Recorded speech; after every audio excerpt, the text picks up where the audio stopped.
What if I told you that the worst monsters don't live under your bed or inside horror stories with happy endings?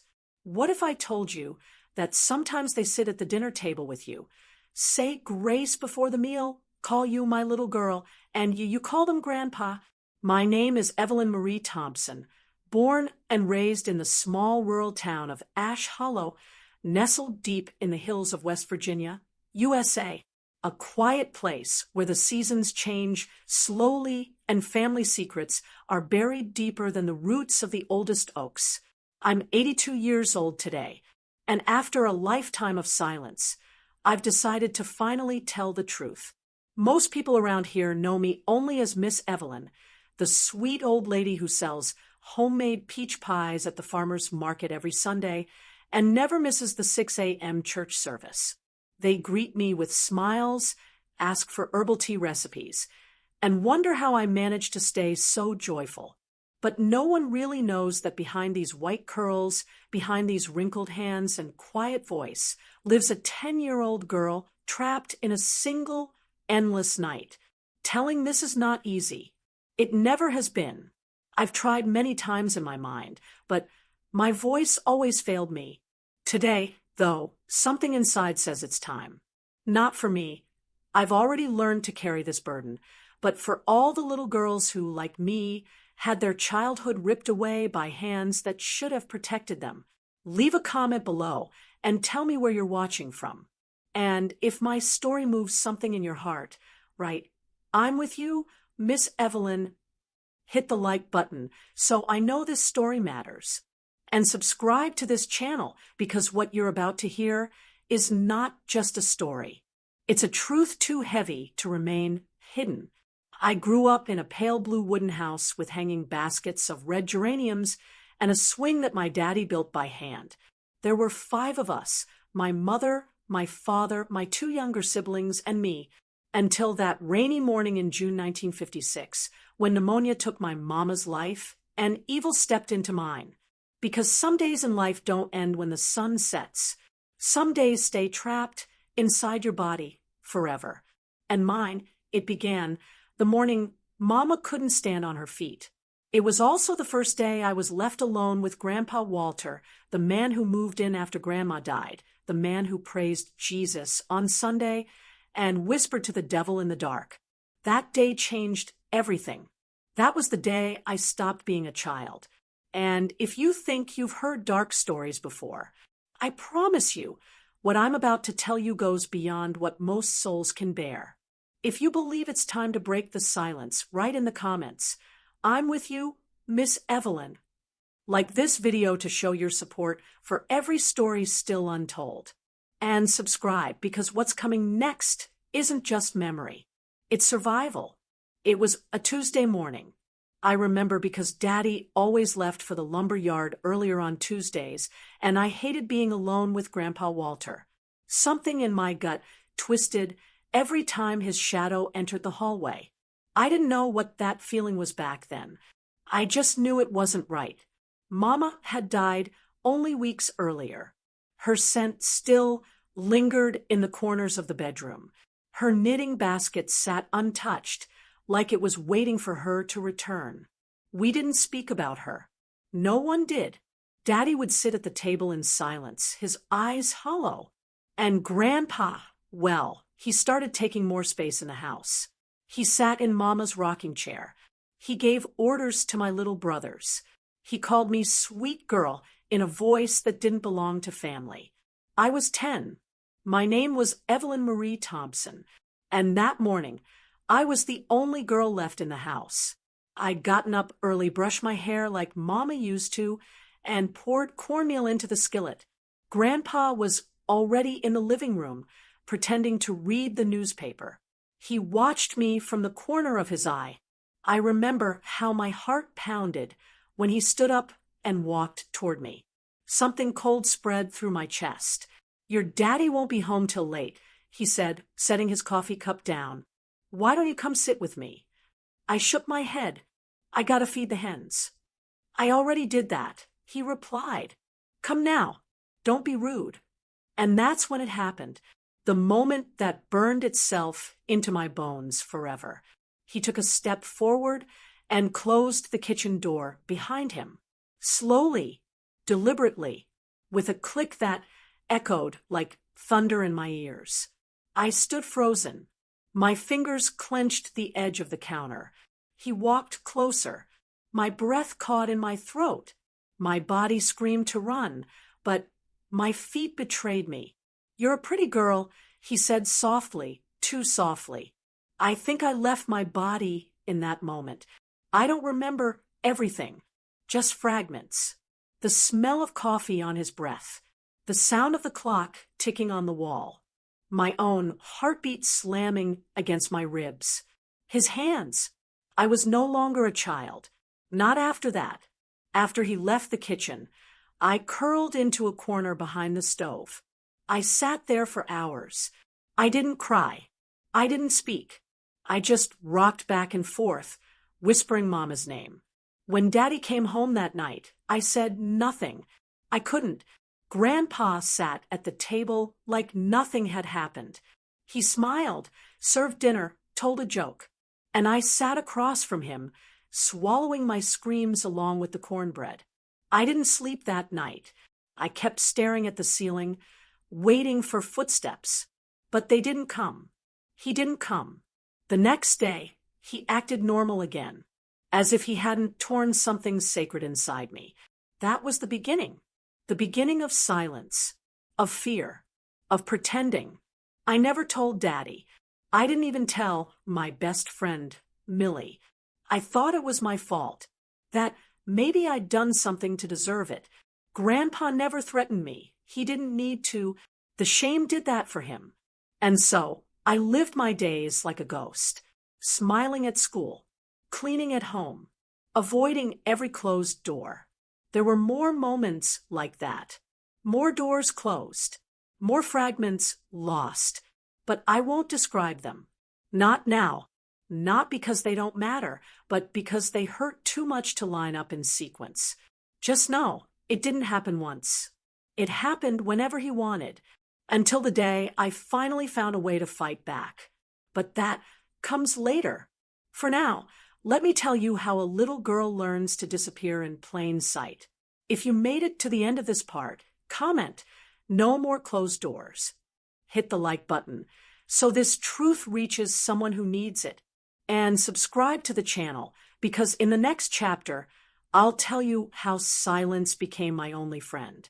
Children don't just stop talking. They learn to hide. It's not something that happens overnight. It's gradual, like leaves falling one by one until a tree is bare. That's what happened to me. After that day in the kitchen, I started disappearing from the inside out. I'd wake up, braid my hair, help with breakfast, wash the dishes, and speak only when spoken to.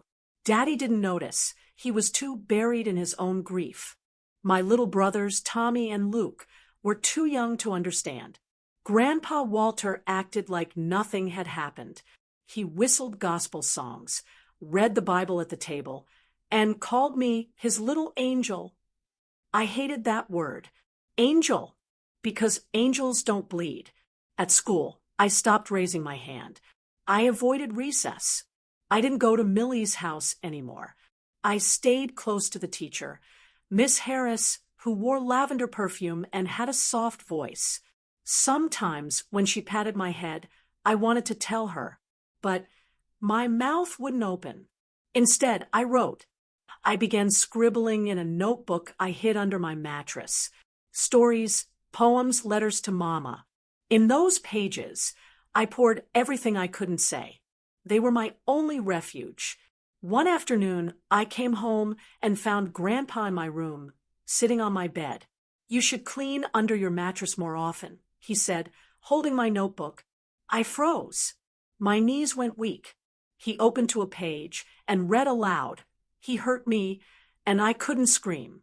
"Mama, where are you? Why did you go and leave me with him?" Then he looked up, and his face had no expression. "You don't want people to think you're crazy, do you?" he said. "You know how they treat girls who lie about good men." I nodded, because that's what you do when monsters speak softly. That night, I burned the notebook in the fireplace. Every word, every page. I watched the flames curl around my truth and swallow it whole. Daddy asked what I was doing. I said it was just old homework. And from that moment, I truly stopped speaking. But the silence didn't protect me. Not really. It just made me easier to keep in the dark. Over time, I became good at predicting danger. I learned his routines. I avoided the living room after dinner. I never stayed upstairs alone. I feigned stomach aches, headaches, anything to stay away. When I couldn't escape, I dissociated. I floated above myself, left my body behind. That was my survival. I remember once he touched my shoulder during prayer. Just a hand resting there, innocent to anyone else. But I flinched so hard that Daddy looked up. Grandpa smiled, just blessing the child. He said, I looked at my father, pleading silently with my eyes. But he only nodded and closed his own. Blessing the child. That phrase haunted me.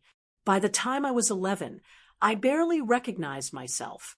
My face in the mirror looked older, not just sad, hollow, the kind of hollow you don't refill. I had nightmares every night. In them, my mother stood at the edge of the porch, calling my name. But I couldn't move. My feet were made of stone. And behind me, Grandpa's shadow crept closer. I once tried to tell my brother, Tommy. I whispered in his ear one night, Grandpa touches me. He looked confused. Like, hugs? I nodded. I didn't have better words. He said, he hugs me too. And that was the end of that conversation, because I realized if I couldn't explain it, no one would believe it. And if they did, what then? Would Daddy kick him out? Would people talk? Would our church whisper about me? Girls like me didn't speak. Not in Ash Hollow. Not in 1956. So I stayed silent. Until one day, something changed. I heard a knock on the door. And for the first time in months, it wasn't him. If this part of my story moved you, comment, I believe you, Evelyn. Give this video a like to show others they're not alone. And subscribe, because in the next chapter, something finally shifted, and I took my first breath of hope in a long, long time. The knock on the door that day didn't come from Grandpa Walter. It was from Aunt Margaret, my mother's younger sister. She lived a few towns over, in a place called Mill Creek, and we hadn't seen her since Mama's funeral. Her visit was unexpected. Daddy was surprised, but he welcomed her in. Aunt Margaret wore a blue shawl and smelled like peppermint. Her voice was firm, not soft like Mama's, but she had the same eyes, those same deep brown eyes that used to watch me while I played on the porch. I just wanted to check on y'all, she said. Rosara wouldn't rest easy if I didn't. Daddy looked tired. His shoulders always looked like they carried something too heavy. He nodded. We're managing. Aunt Margaret stayed for dinner. She brought a peach cobbler and offered to help around the house for a few days. I saw the tension in Grandpa Walter's jaw when Daddy agreed. That night, I slept better. Just knowing another woman was in the house gave me a sense of safety I hadn't felt in months. The next morning, I walked into the kitchen and found Aunt Margaret reading her Bible by the window. You okay, baby? She asked, tilting her head. I nodded, but something in me trembled. She looked at me for a long moment.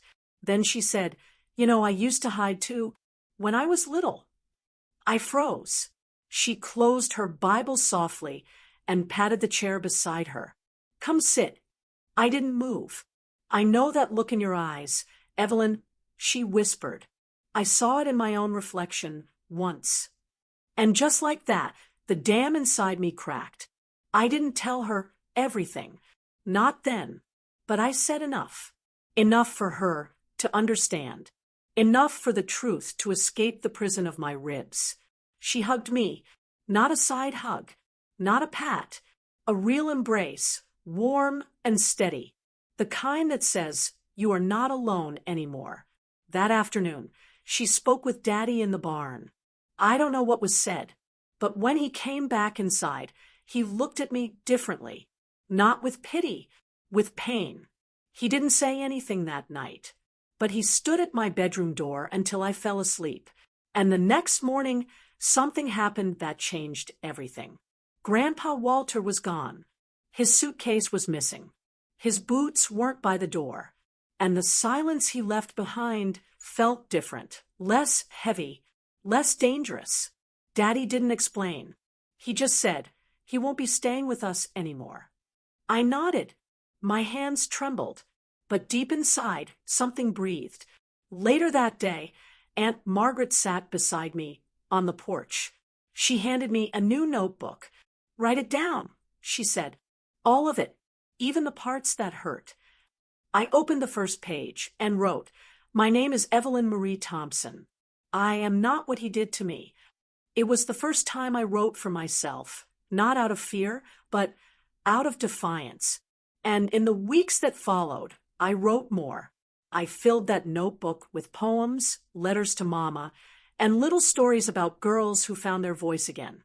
Aunt Margaret stayed for a month. She cooked, cleaned, and helped Daddy with the boys.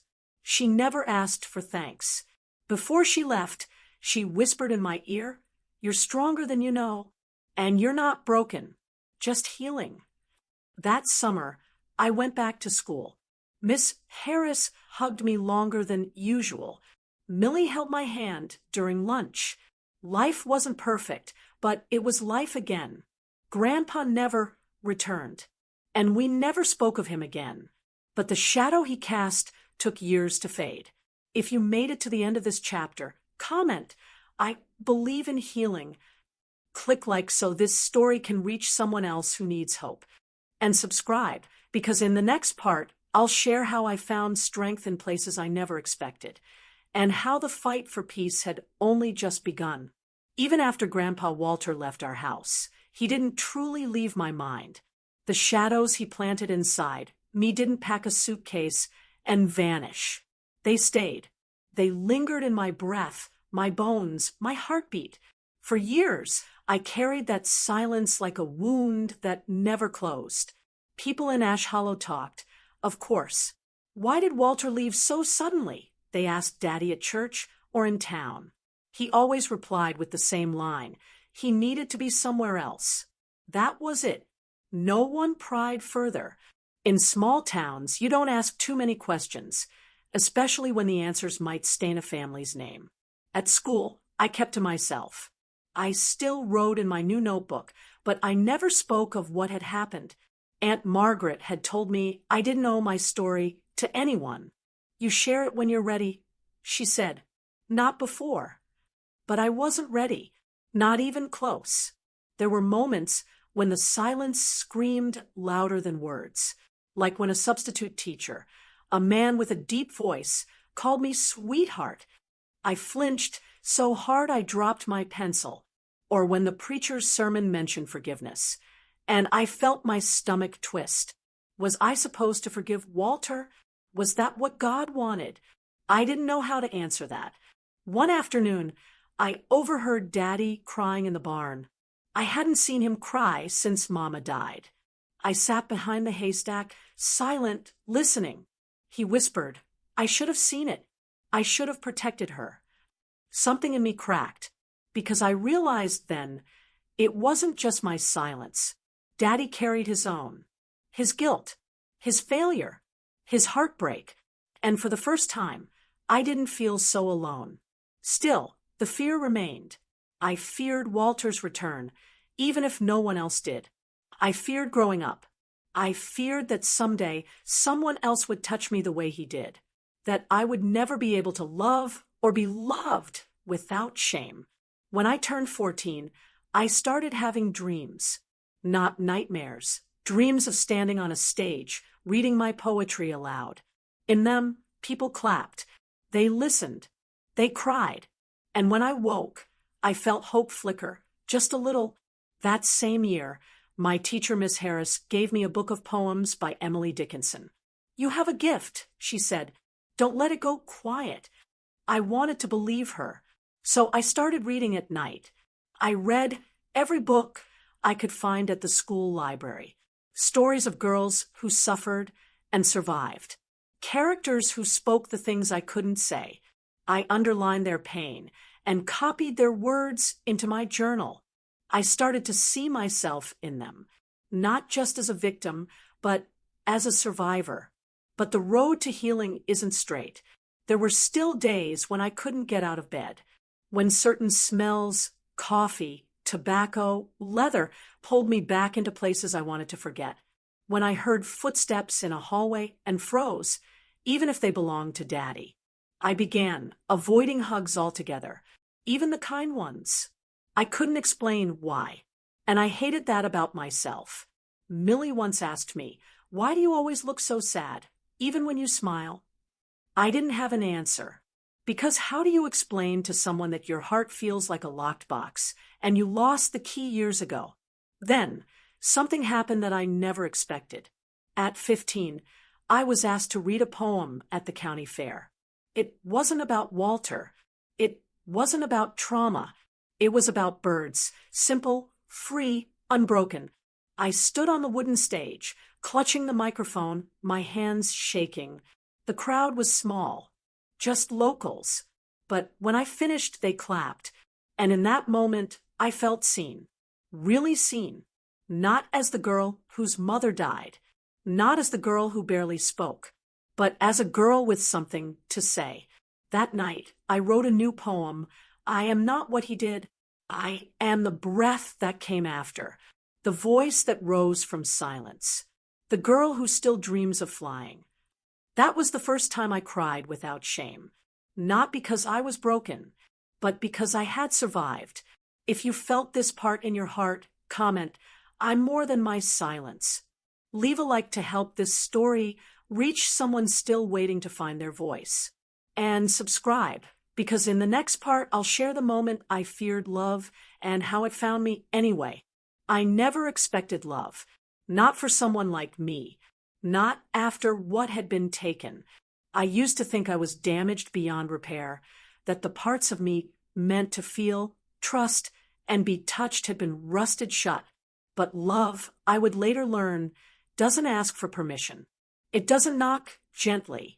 Sometimes it barges in clumsy and loud, not caring about the dust or the cobwebs or the locked doors. His name was Jonathan Reyes. He moved to Ash Hollow from New Mexico the summer I turned 17. His father got a job as the new mechanic at Wilson's Garage, and Jonathan enrolled in our little high school for senior year. He had brown skin like polished wood, curly dark hair, and eyes that seemed to laugh even when his mouth didn't. I ignored him at first. Boys scared me, even the nice ones. But Jonathan wasn't like the others. He didn't push. He didn't tease. He asked questions and actually listened. During English class, he complimented my poems. Not in a showy way, in a way that made me feel seen without feeling exposed. "Your words make me feel like I'm not alone," he said once.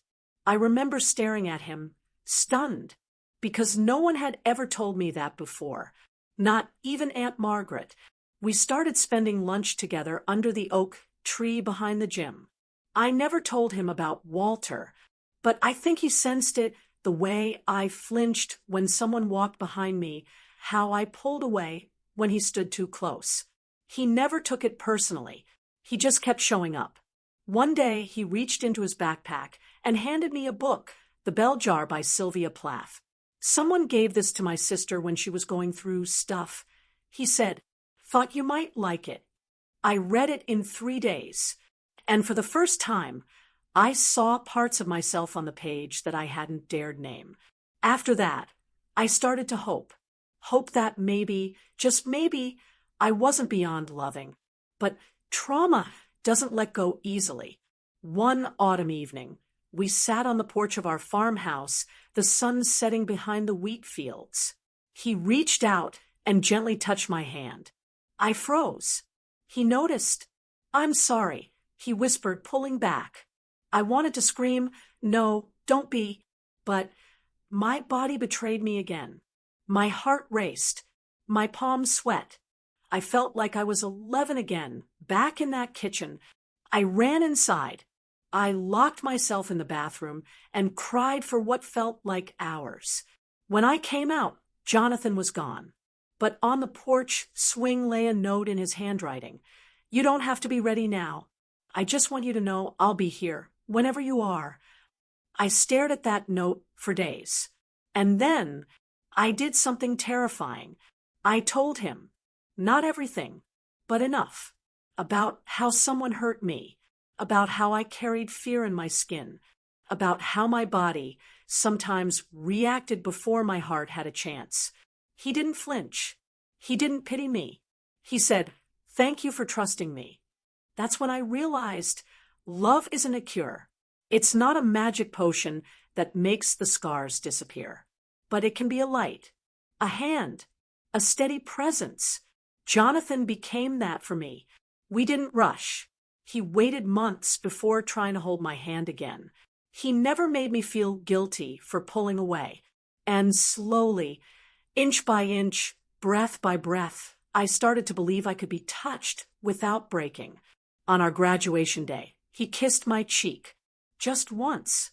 Just gently. And I didn't flinch.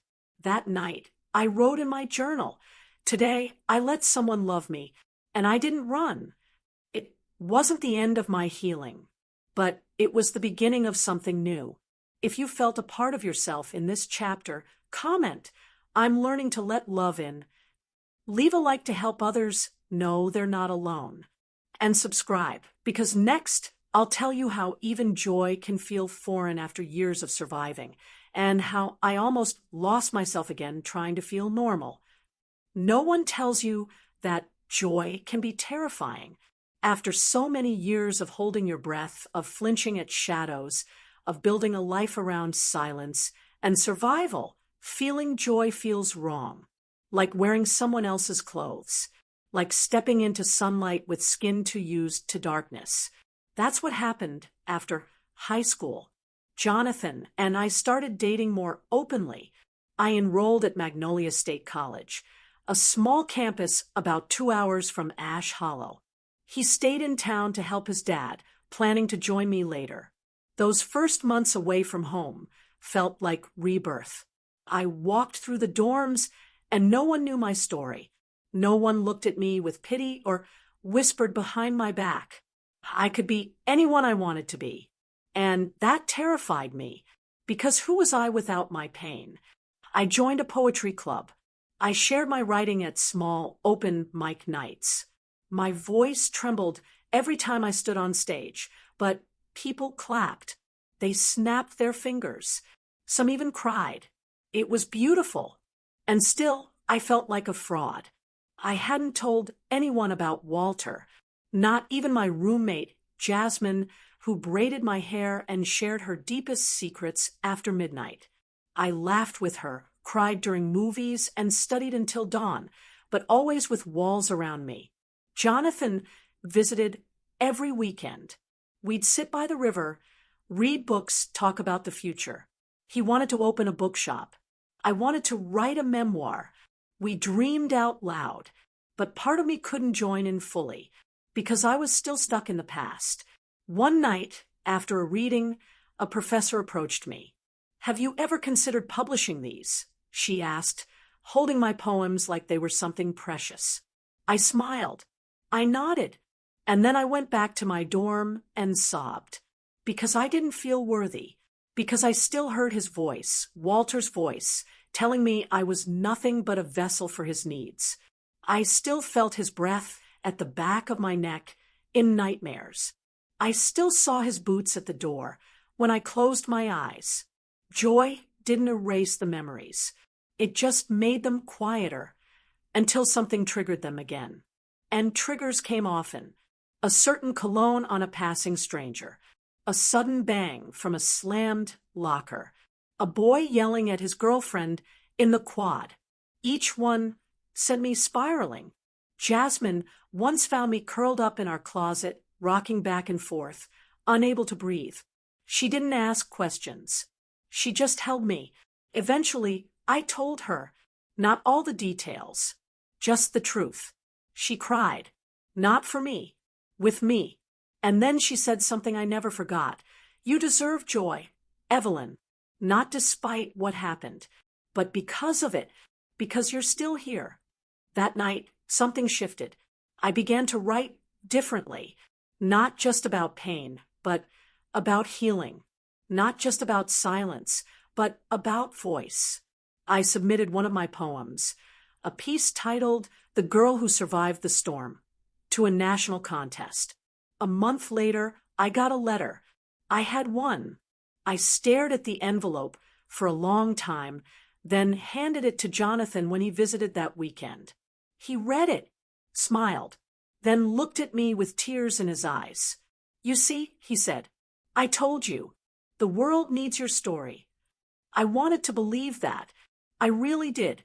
But joy still felt fragile, like glass, and I was afraid to hold it too tightly. That winter, during break, I went back to Ash Hollow. The town looked smaller. The farmhouse looked older. Daddy had more gray in his beard, but his hug still felt like home. Aunt Margaret visited, and when I read her my winning poem, she cried. You always had it in you, she said. He didn't win. He never did. I knew she meant Walter, and maybe for the first time, I believed her. If you've ever felt joy and guilt at the same time, comment, I'm allowed to feel joy. Click like to show someone else that healing doesn't have to feel perfect. And subscribe, because next I'll share the moment I almost gave up on everything and what brought me back. Healing isn't a straight line. I had good days. I had days when I read my poems out loud and saw people nod in understanding. I had mornings when I woke up without dread in my chest. I laughed more often. I kissed Jonathan and didn't flinch. I danced barefoot in my dorm room with Jasmine, screaming lyrics to songs we barely knew. But then came the bad days. The days when shadows returned. The days when I felt like I was pretending to be someone who had healed. And then came the worst day of all. It was the spring of my second year at college. I had just gotten back from a retreat for survivors of abuse. A weekend meant for healing. A safe space, they said, but something about it cracked me open in ways I wasn't prepared for. We had shared our stories in a circle, and for the first time, I said Walter's name out loud.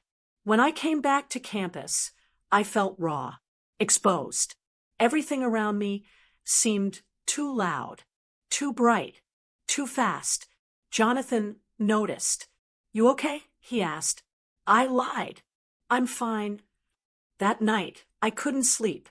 I lay in bed, staring at the ceiling, feeling like I was floating outside my body. My skin didn't feel like mine. My breath felt borrowed. The memories came back like a flood. The kitchen, the hallway, the look in Walter's eyes, the way the house smelled after he left, the silence. I got up, walked to the bathroom, locked the door, and sat on the cold tile floor. And for the first time in years, I didn't want to be here anymore. Not because I didn't want to live, but because I didn't know how to keep carrying the weight. I thought of Mama. I thought of how she never got the chance to know the woman I was becoming. I thought of Daddy, of his quiet pain, of Aunt Margaret, who had held me when no one else did, of Jonathan, of Jasmine, of the little girl I used to be. I cried for her, for everything she lost, for everything stolen. I didn't have a plan, but I sat there on that cold floor and let the darkness wrap around me like a blanket until something shifted. A sound. My phone buzzed on the counter. A message from Jonathan. I don't know why, but I feel like you need to hear this right now. You matter to me, to all of us. Please don't carry it alone. I stared at the screen for what felt like forever. Then I crawled to the sink, looked at my face in the mirror, and whispered, "Not tonight." That was the night I decided to stay. Not for myself, not yet, but for the people who loved me while I was still learning to love myself. The next morning, I called Jasmine, told her everything.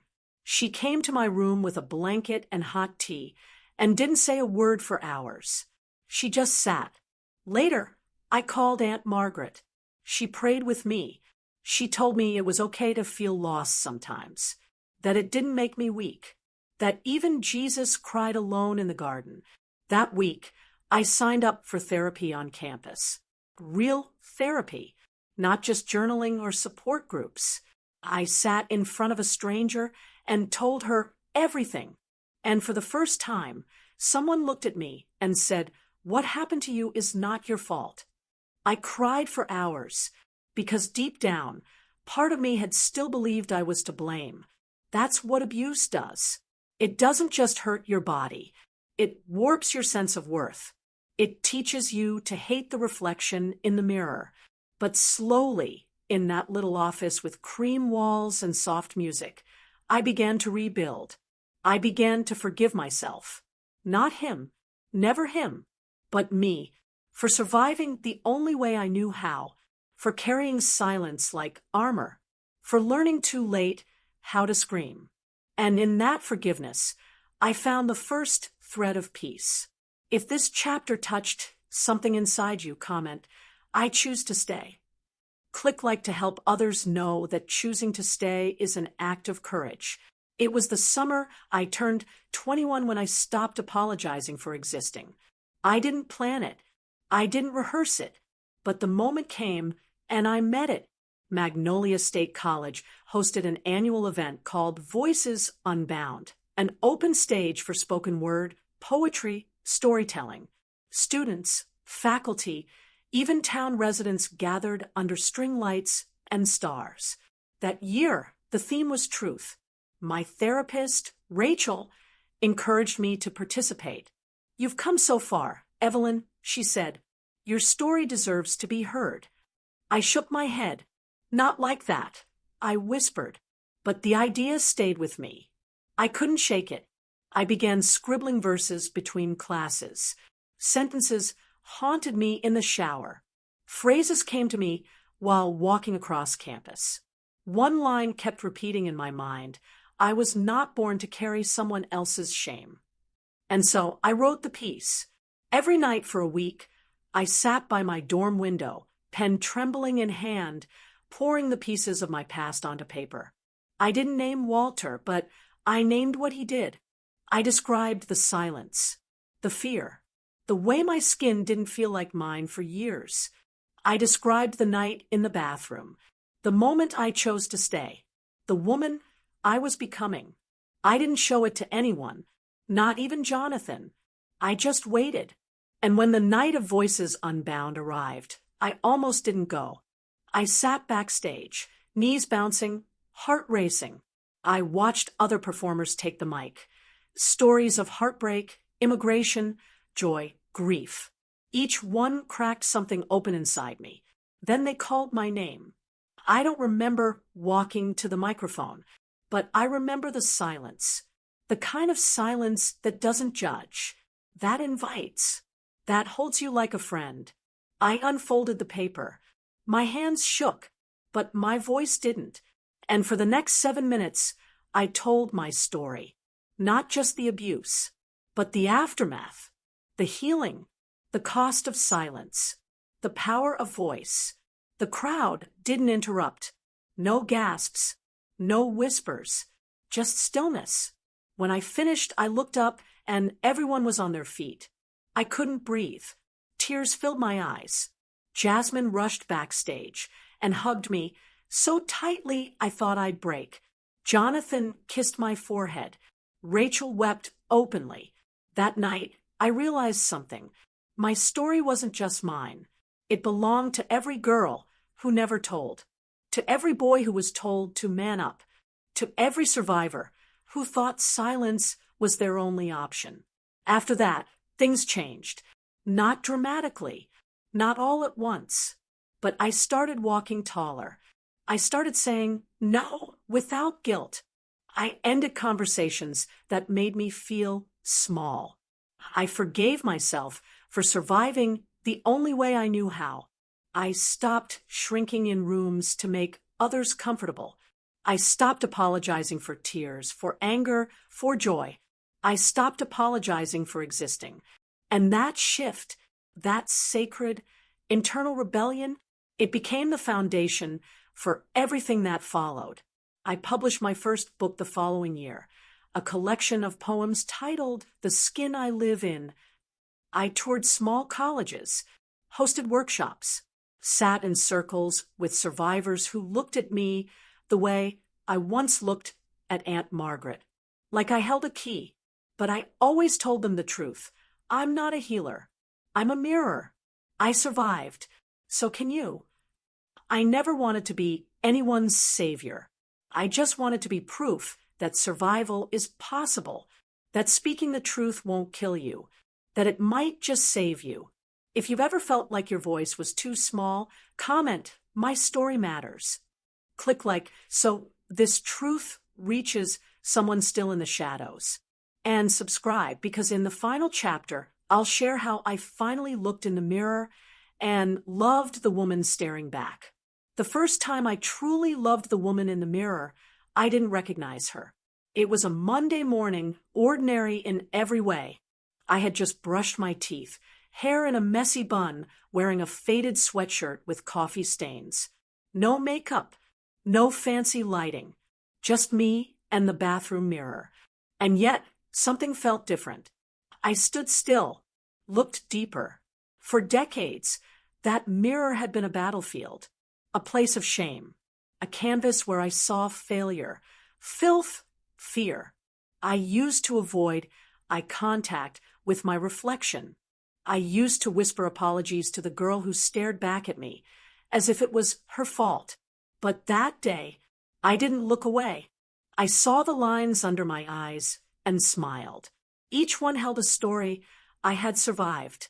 I touched the small scar on my chin, a memory from childhood, and felt tenderness, not pain. I saw a woman who had been broken, yes, but who refused to stay shattered. A woman who had been used, silenced, ignored, but never erased. That morning, I whispered something I'd never dared say out loud. "I'm proud of you." And I meant it, not because I became famous, or healed perfectly, or never had nightmares again. I still have them sometimes. I still flinch at loud noises. I still get quiet in crowded rooms, but I no longer live in fear. I no longer walk with my head down, apologizing for breathing.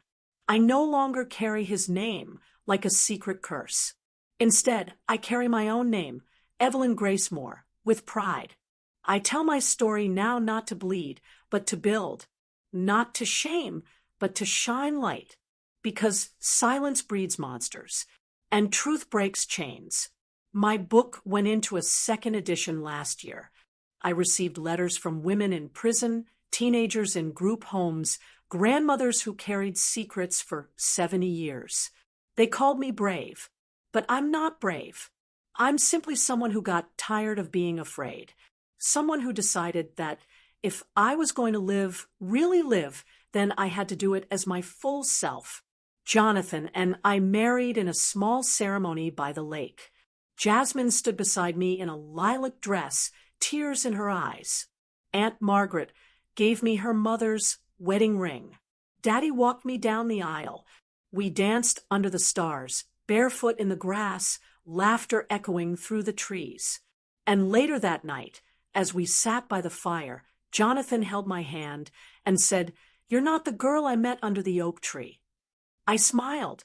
"No," I said, "she became me."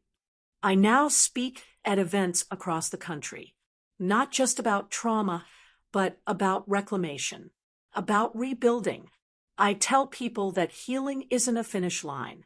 It's a decision you make every single day, to show up, to feel, to forgive, to try again, to choose joy, even when it feels too big for your chest, to choose yourself. And if you're reading this or hearing my voice in this video, please know you're not alone. You never were. Whatever was taken from you doesn't define what you still have left to give.